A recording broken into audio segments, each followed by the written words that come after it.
कभी कभी हम अपनी ज़िंदगी में आसानियाँ पैदा करने के चक्कर में, अपनी ज़िंदगी को आसान बनाने के चक्कर में काफ़ी ज़्यादा पैसे खर्च कर रहे होते हैं, लेकिन उन पैसों को खर्च करने के बाद भी हमें आउटपुट ज़ीरो मिल रहा होता है। तो जी, अस्सलाम वालेकुम, कैसे हैं आप सब लोग? उम्मीद करती हूँ आप सब लोग बिल्कुल ठीक ठाक होंगे और अपनी ज़िंदगी में खुश होंगे, अपनी ज़िंदगी में सुकून से होंगे। अल्हम्दुलिल्लाह मैं भी बिल्कुल ठीक हूँ। और आज की वीडियो में मैं आप लोगों के साथ शेयर करने वाली हूँ कि आप किस तरह से एक अफोर्डेबल शॉपिंग कर सकते हैं। आपको किस तरह से पैसे इन्वेस्ट करने चाहिए अपने घर की, अपने किचन की ज़रूरत की चीज़ों में, ताकि आपका घर बहुत ज़्यादा चीज़ों से भर भी ना जाए, और जो आपके पास कम सी चीज़ें हों या ज़रूरत की चीज़ें हों तो वो इतनी यूज़फुल होनी चाहिए कि आपकी डेली लाइफ जो है वो बहुत ईजी हो जाए। अच्छा, आज का जो व्लॉग है वो मैंने स्टार्ट किया है रात से, क्योंकि रात को जब मैंने सारे काम कर लिए थे तब मैंने सोचा कि क्यों ना मैं आटा वगैरह गूंद के रख लूँ। क्योंकि ऐसा होता है कि जब हम लोग सुबह को उठते हैं तो ये वाला काम हमारे लिए बहुत ज़्यादा बर्डन बना हुआ होता है, और अगर आप लोग अगले दिन की थोड़ी बहुत तैयारी रात को करके सो जाए ना, तो यकीन करें आपका अगले दिन का जो काम है वो आपके लिए बहुत ईजी हो जाता है। आपका दिन काफ़ी ज़्यादा स्ट्रेस फ्री गुजरता है। और हाँ, आप लोग ये भी कोशिश किया करें कि आप लोग जब रात को सो रहे होते हैं तो कम से कम अपने जहन में एक लिस्ट बना लिया करें कल के कामों की, अगले दिन के कामों की। क्योंकि जब हम लोग सुबह को उठते हैं तो हमारा वैसे ही माइंड इतना फ्रेश नहीं होता, हमें थोड़ी देर अपने आप को स्टेबल करने में भी टाइम लगता है, और उसमें फिर हम लोग अगर ये सोचते रहें कि आज मैंने कौन से काम करने हैं, तो आपके ऊपर थकावट ज़्यादा हो जाती है और पूरा दिन आपका जो है वो सुस्ती में गुजर जाता है, आपसे कोई भी काम आसानी से नहीं होता। तो कोशिश किया करें कि अगर आपको दिन भर कोई एक काम सताता रहता है कि मेरे घर का ये जो काम है ये पेंडिंग पड़ा है और इसको करने का मुझे टाइम नहीं मिल रहा, तो आप लोग रात को सोच कर सोया करें कि हमने अपनी जो डेली के जो काम हैं उनके साथ इस काम को किस तरह से एडजस्ट करना है। अपना टाइम टेबल बनाकर सोया करें। अच्छा, अब बात करते हैं कि हमने अपने पैसों को किस तरह से वाइजली इन्वेस्ट करना है अपने घर की चीज़ों पर, ताकि आपकी ज़िंदगी भी आसान हो, आपके पैसे भी कम खर्च हों और आपके घर में बहुत ज़्यादा चीज़ों का अंबार भी ना लग जाए, जिनको फिर संभालना समेटना बहुत ज़्यादा मुश्किल हो जाता है। तो अभी जो आप पार्सल देख रहे हैं ये मैंने कुछ दिन पहले मंगवाया था, और इसमें मैं आपको दिखा रही हूँ कि मैंने कौन कौन सी चीज़ें मंगवाई हैं। सबसे पहले मैंने जो ये रोटी वाला मैट होता है ये मंगवाया था, क्योंकि इसको आप आराम से रख सकती हैं, इसके ऊपर आप रोटी वगैरह बनाएं और उसके बाद इसको आराम से समेट कर छोटा सा हो जाता है, आप किसी भी जगह इसको रख सकती हैं। आपके घर में जगह जगह बेलन और इन चीज़ों को रखने की आपको टेंशन नहीं होगी। ख़ासकर अगर आपका किचन छोटा है और उसमें स्पेस कम है, नॉन मॉड्यूलर किचन है, तो उसमें आपने कोशिश करनी है कि ऐसी चीज़ें ख़रीदें जो आपके लिए कम स्पेस घेरें और आपके काम में भी ज़्यादा आएँ। अच्छा, उसके बाद मैंने वो जो वाइट वाली शीट आपको दिखाई है वो मैंने फ्रिज में डालने के लिए मंगवाई थी। और कोशिश ये भी किया करें कि ये इस किस्म की जो बास्केट्स होती हैं ये मैंने मंगवाती हूँ, जिनके वर्टिकल स्पेस क्रिएट करें, नीचे से उनका मतलब जो वॉल्यूम होता है वो इतना ज़्यादा ना हो कि आपके हर जगह घिर जाए और उसके बाद आपको चीज़ें रखने की समझ ही ना आए। तो ये जो बास्केट थी ये मैंने मंगवाई थी फ्रिज में एक वेजिटेबल्स वगैरह स्टोर करने के लिए। अच्छा, ये जो गैजेट मैंने मंगवाया है ना, यकीन करेंगे ये आपके लिए बहुत आसानी पैदा कर सकता है। अच्छा, अब मुझे पता था कि मैंने जब आटा वगैरह छानना होता है तो मेरे लिए काफ़ी ज़्यादा टेंशन हो जाती है। हम जो आम छन्नी इस्तेमाल करते हैं उसको हमने इधर उधर हिलाना पड़ता है और वो सारा आटा इधर उधर भी गिर जाता है, और जिसकी वजह से काफ़ी ज़्यादा मेस क्रिएट हो जाता है, हमें सफाई करनी पड़ती है और हमारा टाइम भी वेस्ट होता है। तो ये वाला जो मैंने स्ट्रेनर है या जिसको आप छन्नी कह सकते हैं, ये मैंने मंगवाया। इसमें आपने देखा होगा कि ब्लेड्स लगी हुई थी जिनको हम बस मूव करते हैं तो आटा खुद ही छन जाता है, हमें अपना हाथ इधर उधर हिलाकर सारा आटा फैलाने की ज़रूरत नहीं पड़ती। तो यही बात है कि आपने वही चीज़ें ख़रीदनी होती हैं जो आपको पता हो कि मेरे किचन में मेरे कितने काम आने वाली हैं और उनको यूज़ करके मेरा टाइम कितना सेव हो जाएगा।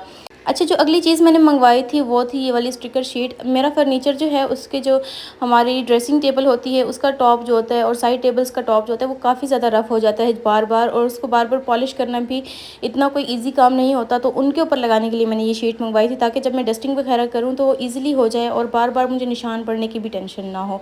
तो यही बात है कि आप लोगों ने बार बार की पॉलिश से बचने के लिए ना इस किस्म की छोटी छोटी जो चीज़ें होती हैं, टिप्स होती हैं, खुद अपना जहन इस्तेमाल करना होता है और फिर आपकी ज़िंदगी आसान हो जाती है।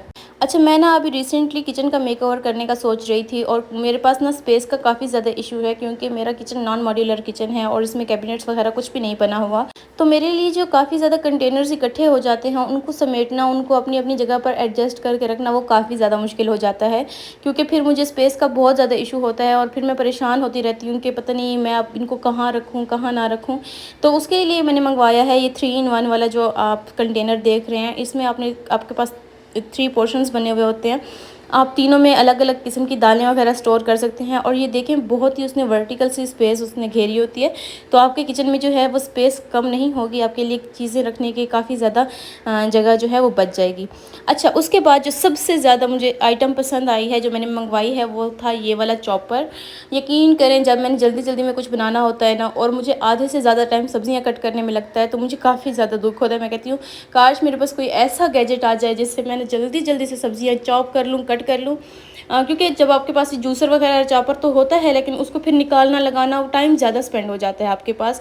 और फिर आपको टेंशन लगी रहती है कि अब इनके ऊपर इतना टाइम स्पेंड हो गया, अब इनको धोना भी है, वो धोना भी मुश्किल होता है क्योंकि बड़ी आपके पास ये चीज़ें आ जाती हैं। तो मैंने जो एक काम किया है, वो मैंने ये वाला चॉपर मंगवाया है, जो हैंड पैड से आप लोग इसमें जो भी सब्ज़ी डालेंगे तो आराम से जो है वो चॉप हो जाएगी। तो कोशिश करें कि इस तरह की चीज़ें जो आपको पता हो कि मेरे लिए यूज़फुल है, ज़ाहिरी खूबसूरती को ना देखा करें, ये देखा करें कि ये चीज़ हमारे लिए कितनी ज़्यादा यूज़फुल है। तो यकीन करें आपकी ज़िंदगी बहुत आसान हो जाएगी। आपको फ़र्क महसूस होना स्टार्ट हो जाएगा कि वाक़ई मेरी ज़िंदगी में जो है वो आसानियाँ पैदा हो गई हैं। अच्छा, सुबह उठकर हम लोगों ने नाश्ता वगैरह हर चीज़ कर ली थी। उसके बाद मैंने वो आपको पार्सल ओपन करके दिखाया, क्योंकि यकीन करें जब पार्सल आया होता है ना, तो मुझे और कोई काम करने को दिल ही नहीं चाहता। मैं कहती पहले मैं इसको ओपन करके देख लूँ, मुझे तसल्ली हो जाएगी जो चीज़ें मैंने मंगवाई हैं वो ठीक आई भी हैं या नहीं आई। तो अल्हम्दुलिल्लाह मेरा सारा पार्सल बहुत अच्छा आया है, क्वालिटी बहुत अच्छी थी। उसके बाद फिर मैं घर के कामों में लग गई। मैंने जो है वो अपनी बेडशीट्स को सेट किया। अच्छा, मैं क्या करती हूँ कि मैं 2 बेडशीट्स ऊपर-नीचे करके डाल देती हूँ, च ताकि जब ऊपर वाली ख़राब हो जाए तो मैं उसको उठाऊँ तो नीचे से साफ़-सुथरी बेडशीट निकल आए। मुझे नए सिरे से बेडशीट निकाल कर उसको फिर जो है वो धूप लगवा कर डालने की फिर मुझे वो नहीं होती। पहले से डली होती है, बस ऊपर से मैं हटा लेती हूँ और नीचे वाली बेडशीट को सेट कर लेती हूँ, तो मेरा टाइम भी सेव हो जाता है और मेरे लिए आसानी भी हो जाती है। अच्छा, अब आप यहाँ पर देख सकते हैं कि ये जो फर्नीचर है, इसके ऊपर बार-बार डस्ट पड़ने से ना इसकी पॉलिश काफ़ी ज़्यादा ख़राब हो जाती है और वो बहुत बुरी लगती है। बार-बार हम लोग पॉलिश नहीं कर सकते फर्नीचर को, क्योंकि इसका सूखने का टाइम भी काफ़ी ज़्यादा होता है और वो हमारे लिए फिर काफ़ी ज़्यादा परेशानी हो जाती है। तो इसीलिए मैंने वो वाली मार्बल वाली जो शीट थी वो मँगवाई थी, ताकि मैं जब इसको लगाऊँ तो उसके बाद मेरे लिए डस्टिंग वगैरह करना बहुत आसान हो जाए। अच्छा, उसके बाद मैं अपनी सफाइयों में लग गई थी, घर की सफाइयों में। अच्छा, जिस घर में हम लोग रह रहे हैं ना, तो उसकी दीवारों पर काफ़ी ज़्यादा सीलन का इशू है, तो वो बार-बार मिट्टी गिरती रहती है, बार-बार इस तरह से ना आपको चूना रंग जो होता है वो गिरता रहता है और आपके लिए सफाई करना काफ़ी ज़्यादा वबाल जान बन जाता है। तो जो आम झाड़ू होते हैं हमारे पास, जो बाँस की झाड़ू होती है रेड वो ब्राउन कलर की, तो उसके साथ ना आपसे मिट्टी वगैरह नहीं उठाई जाती। तो मैंने ये क्या किया है कि 120-150 रुपए का ये झाड़ू मिलता है, फूल झाड़ू। इससे आपकी जो मिट्टी है ना फर्श से, वो बिल्कुल चकाचक साफ़ हो जाती है और आपको बार-बार सफाइयाँ करने की ज़रूरत भी नहीं पड़ती। अच्छा, सारे दिन की रूटीन गुज़ारने के बाद ये था असर का टाइम और यहाँ पर हम लोग थोड़ा-सा बाहर आए हुए थे। अच्छा, आपकी मेंटल हेल्थ के लिए ना ये चीज़ बहुत ज़रूरी है कि अगर आप सारा दिन घर में गुज़ार रही हैं, तो आप लोग थोड़ी देर के लिए, आधे घंटे के लिए, 1 घंटे के लिए ना बाहर ज़रूर जाएँ। थोड़ा-सा घूमें-फिरें, अगर आपके घर के पास इस तरह से ग्रीनरी है तो इनको देखें। इससे आप ना, आपका जो माइंड है वो बहुत ज़्यादा फ्रेश हो जाता है और आपको जो सारे दिन की थकावट होती है ना, वो भी इतनी ज़्यादा महसूस नहीं होती। तो जी, अगर आपको आज का व्लॉग अच्छा लगा हो तो चैनल को सब्सक्राइब कर दीजिएगा, वीडियो को लाइक कर दीजिएगा और अपना ख्याल रखिएगा।